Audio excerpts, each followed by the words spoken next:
हाँ, लेकिन उसकी यादें हमेशा हमारे साथ रहती है। हाँ, हम उसे नहीं देख पाते, लेकिन वो तो हमें देख पाते हैं ना। तुम्हें क्या लगता है कि जनक तुम्हें इस हालात में देखकर खुश होगी? जानता हूं मैं कि जनक तुमसे कितना प्यार करती थी। कुछ वक्त के लिए ही सही, लेकिन हम अच्छे दोस्त बन गए थे। हम दोनों ने अच्छा टाइम स्पेंड किया और तब मुझे समझ आया कि तुम उसकी लाइफ में कितने इंपॉर्टेंट हो। अब बाहर चलो अनिरुद्ध, जनक तुम्हारा इंतजार कर रही है।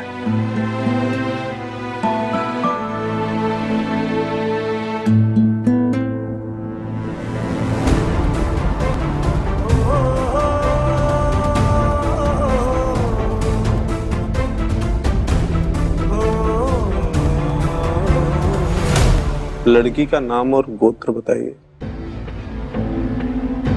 पंडित जी, लड़की का नाम झनक रैना था और गोत्र तो मुझे पता नहीं।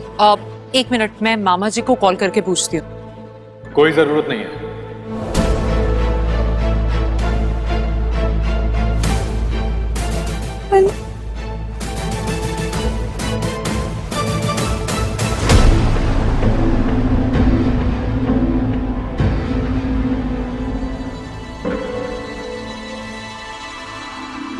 और अब सभी अनी की ओर देखते हैं। क्या से क्या बन गया वो झनक की याद में। पर अनी ना तो किसी की ओर देखता है और ना ही कुछ और बोलता है, बस झनक को ही देखता है जो शायद उसे छेड़ रही हो फोटो के अंदर से।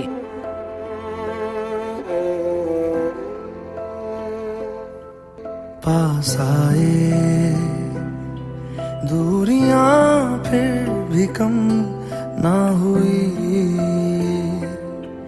एक अधूरी सी हमारी कहानी रही।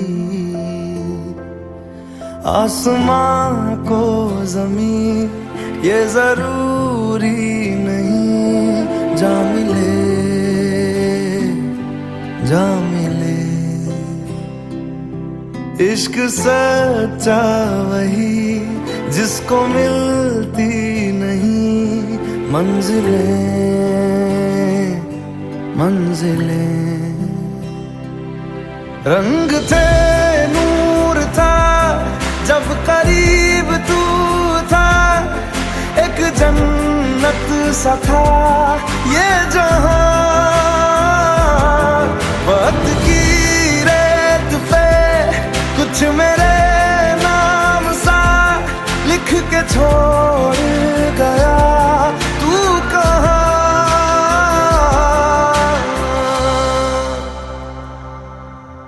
हमारी अधूरी कहानी, हमारी अधूरी कहानी। और आज अनी को एहसास होता है कि उसकी कहानी कितनी अधूरी रह गई। जिसके साथ कुछ पल प्यार के और बिताना चाहता था, वो अचानक से रेत के ऊपर अपनी निशानी छोड़कर चली गई, कभी भी मिट जाने वाली। पर अब अनी अप्पू दीदी को भी संभालता है और इसे तो लगा ही रहेगा। पंडित जी, आप गोत्र वोत्र छोड़िए, जल्दी शुरू कीजिए। नहीं,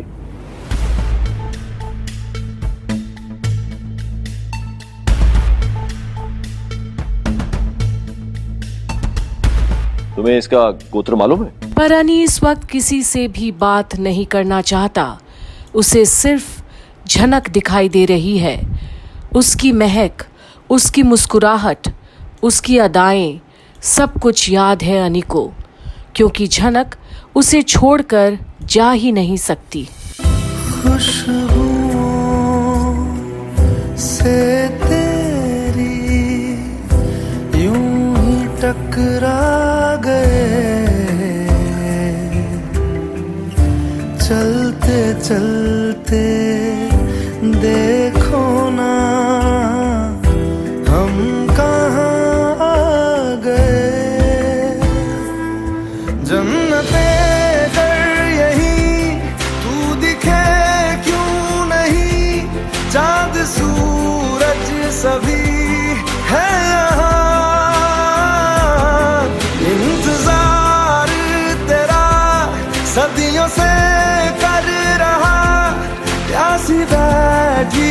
है कब से यहाँ।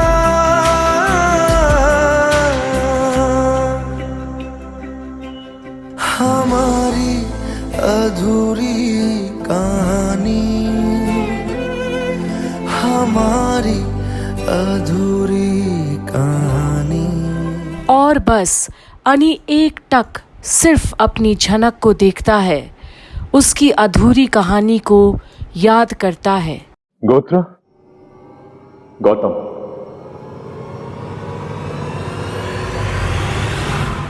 व्हाट?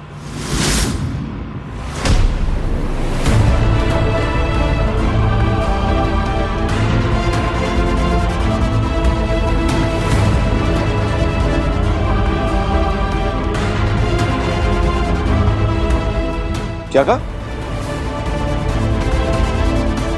माँ, माँ, ये क्या? ये तो हमारा गोत्र है नहीं? पर अनी और कुछ नहीं कहता। वो तो बस दीवानों की तरह अपनी झनक को देखते ही रहता है, निहार रहा है उसे। तुम्हारा बेटा पागल हो गया है। आप लोग भले ही से झूठ माने, लेकिन मेरी और झनक की शादी हुई थी।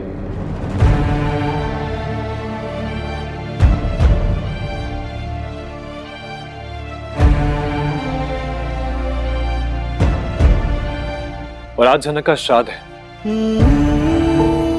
कम से कम आज के दिन तो इतनी सी बात मान लीजिए ना। बस थोड़ी देर के लिए कानून के दायरे से बाहर निकल के मेरे दिल में झनक के लिए जो जगह है, उसकी अहमियत समझिए।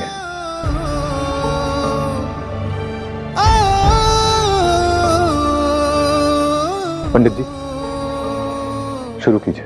और आज जो हक अनी ने झनक को जीते जी नहीं दे पाया, समाज, घर, दुनिया के कानून के चलते, आज उसकी ये श्राद्ध की पूजा में अनी झनक को उसे अपनी पत्नी के रूप में सबके सामने घोषित करता है।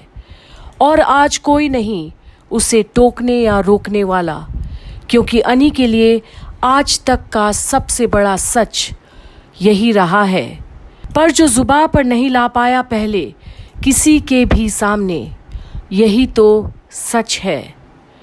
तो अब आगे भी देखना ना भूलेगा कि आखिर होता क्या है इस पूजा के दौरान, जहां अनी ने झनक को अपनी पत्नी स्वीकारा है उसके श्राद्ध वाले दिन। बने रहिए कंप्लीट बॉलीवुड पर झनक की आने वाली अपडेट्स के लिए।